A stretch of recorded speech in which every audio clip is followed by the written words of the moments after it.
Hi everybody, welcome back to Sunshine Soap and Candle Company. If you're new to my channel, my name is Corey and I'm the owner and maker at Sunshine Soap and Candle Company. Today we're going to be making a beautiful foaming whipped salt scrub. So I'm really excited to be sharing this with you. I have not done a salt scrub on my channel before, and I've been getting lots of requests for a foaming and also bubbly exfoliating kind of bath whip, body wash type video. So this one took me several weeks to get down just perfect, and now I'm finally ready to share it with you. In this video, I'm going to be taking you through my process of how to make it step by step, giving you tips and tricks along the way. If you want the full written recipe and tutorial, please visit my Patreon campaign where you can unlock this recipe for just a $5 pledge. In addition to recipes, there's so many other things to take advantage of on the Patreon campaign. There's Ask Away tiers where you can come and pledge and ask me anything. There are tiers for live classes. We do live monthly classes. This upcoming Sunday, I'm going to be hosting a liquid conditioner class.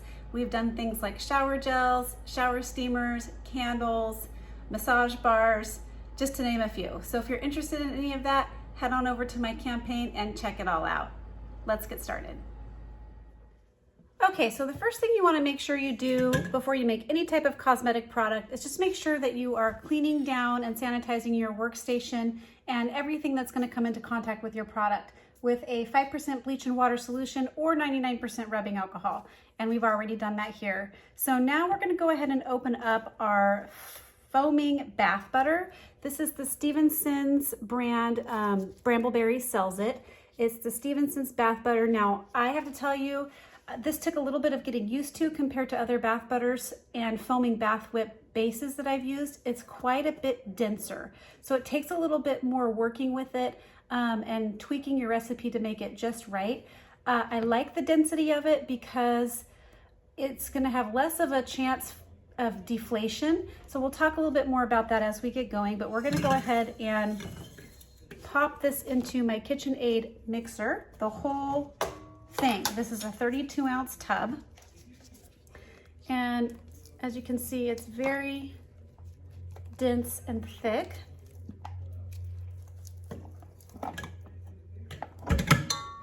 Okay, I think I'm just going to break it up a little bit before I get it into the KitchenAid mixer. Okay. So then the next thing I'm going to do is go ahead and attach this to the KitchenAid mixer, and then we're just going to whip it down to get it to a more workable consistency. And I'll be right back to show you that. All right, so it's just the mix in here with nothing else, and we're just going to hit this KitchenAid mixer onto about a speed 8 and just get this more soft into a workable consistency.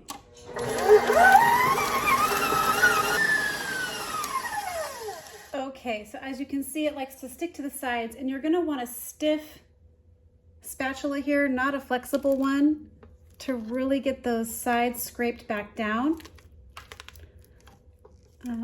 It's just much easier because this is a very dense product.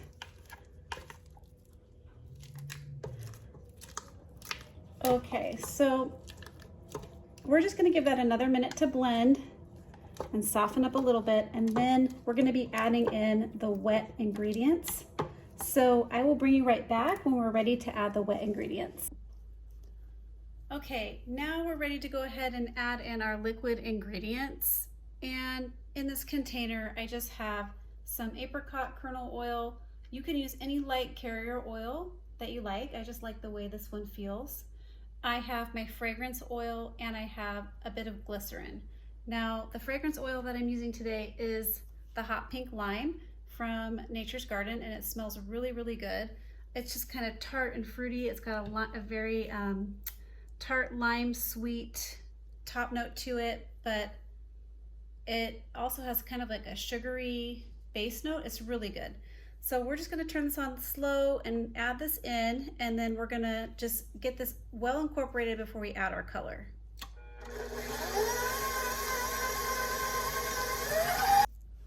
All right, now it's time to go ahead and add the color, and today we're just going to be using some rose clay to color the whipped soap.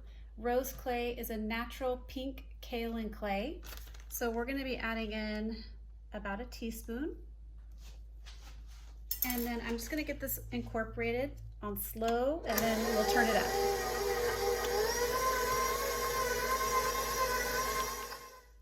All right, now that the color is all incorporated in, we just have that beautiful light pink color, and we need to go ahead and whip this up until we incorporate some air into the product.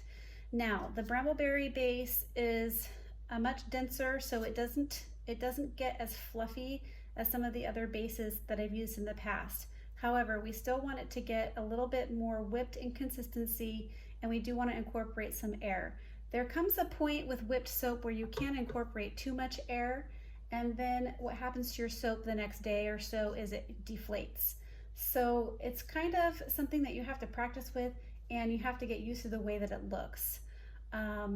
If it gets way too fluffy in consistency, odds are it's going to deflate within the next day or so. So you still want some density to it, but we're just trying to incorporate some air to make it a little more light and fluffy. So we're going to go ahead and do that for 10 minutes.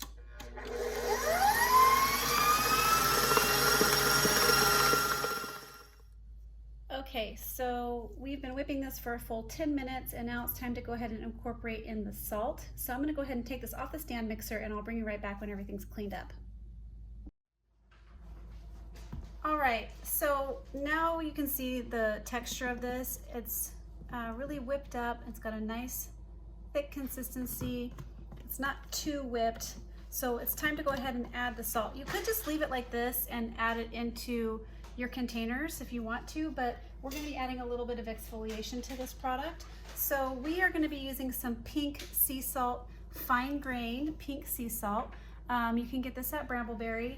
And the reason I'm using pink sea salt is because it's got a lot of benefits for the skin. It's detoxifying, it draws moisture to the skin, and the grain of this is fine grain, so it's not a real heavy exfoliation like my sugar scrub recipe. It's just kind of a light, fine exfoliation.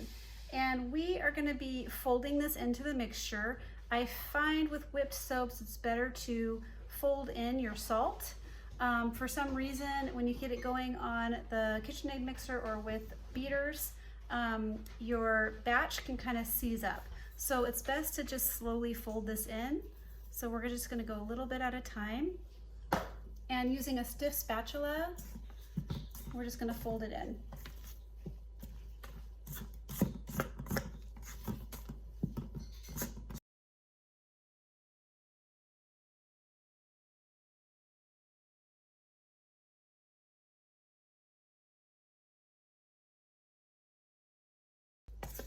Now, depending on what type of salt you use, if you notice that your batter is getting too thick, it all kind of depends on what type of salt you use. You have to figure out what your ratios are. So for this recipe, my ratio of fine grain pink sea salt is specific to this whipped soap base and also to the type of salt it is. Sometimes the salt can just make your batch too thick and not fluid enough. Like this is a good consistency right here, but sometimes it can get super thick, almost like a Play-Doh. So you have to be careful and just play around with your ratios. Of course, this recipe will be available for you on the Patreon campaign.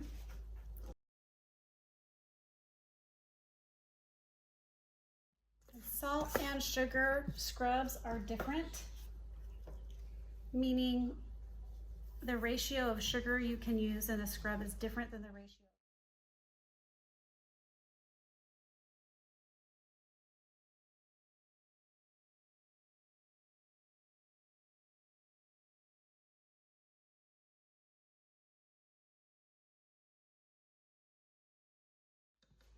All right, now that our pink salt is all folded in, we're going to go ahead and get this into our containers.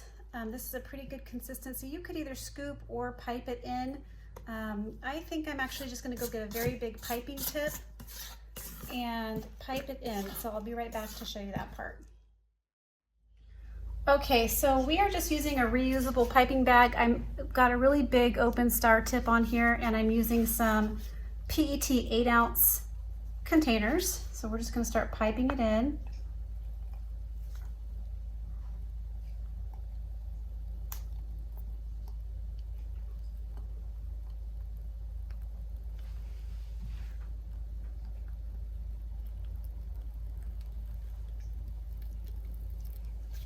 Okay, it's, as you can see, it's just got a beautiful whipped consistency. So we're just going to go ahead and continue on.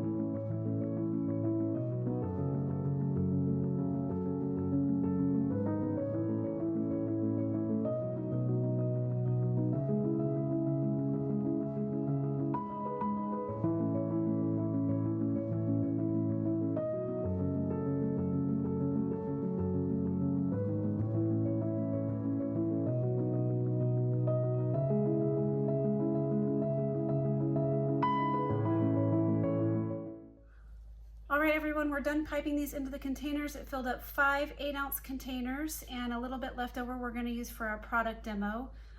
Even though these are 8-ounce containers, they do hold a full 10 ounces of this product. So the last little thing we're going to do here is just top the salt scrubs with some Vitaburst beads, with some gold jojoba Vitaburst beads.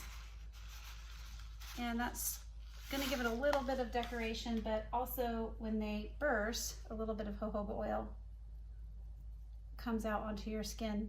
So they're rather expensive, these little beads, so I just like to top the scrub instead of put them all through.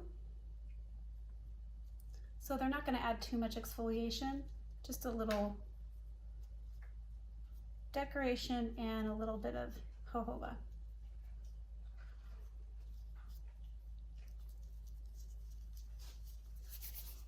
All right, and that's how they look. So we're going to go ahead and cap these off, and then I will show you how this scrub works.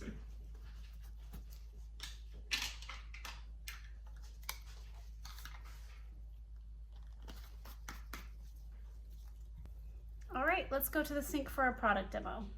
All right, everybody, we're at the sink ready to go ahead and demo this product. As you can see, I've been using it. It's absolutely gorgeous.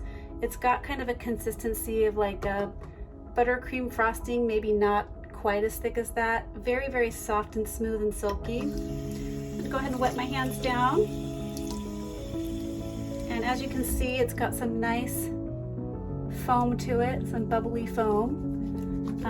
So it feels incredibly silky, smooth, luxurious, very lotion-like as I'm rubbing it into my skin, and the salt is slowly dissolving into the water, and it's just gorgeous. The salt is not a real heavy exfoliant, it's a very fine grain salt, and so this is a light exfoliation. Feels sort of kind of like a grit. It feels really, really beautiful.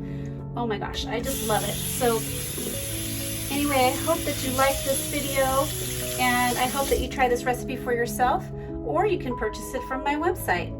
I hope you all like this video. That's it for now. If you like this video, please remember to like, comment, subscribe, and please share this video with a friend. Catch you on the next video. Keep shining.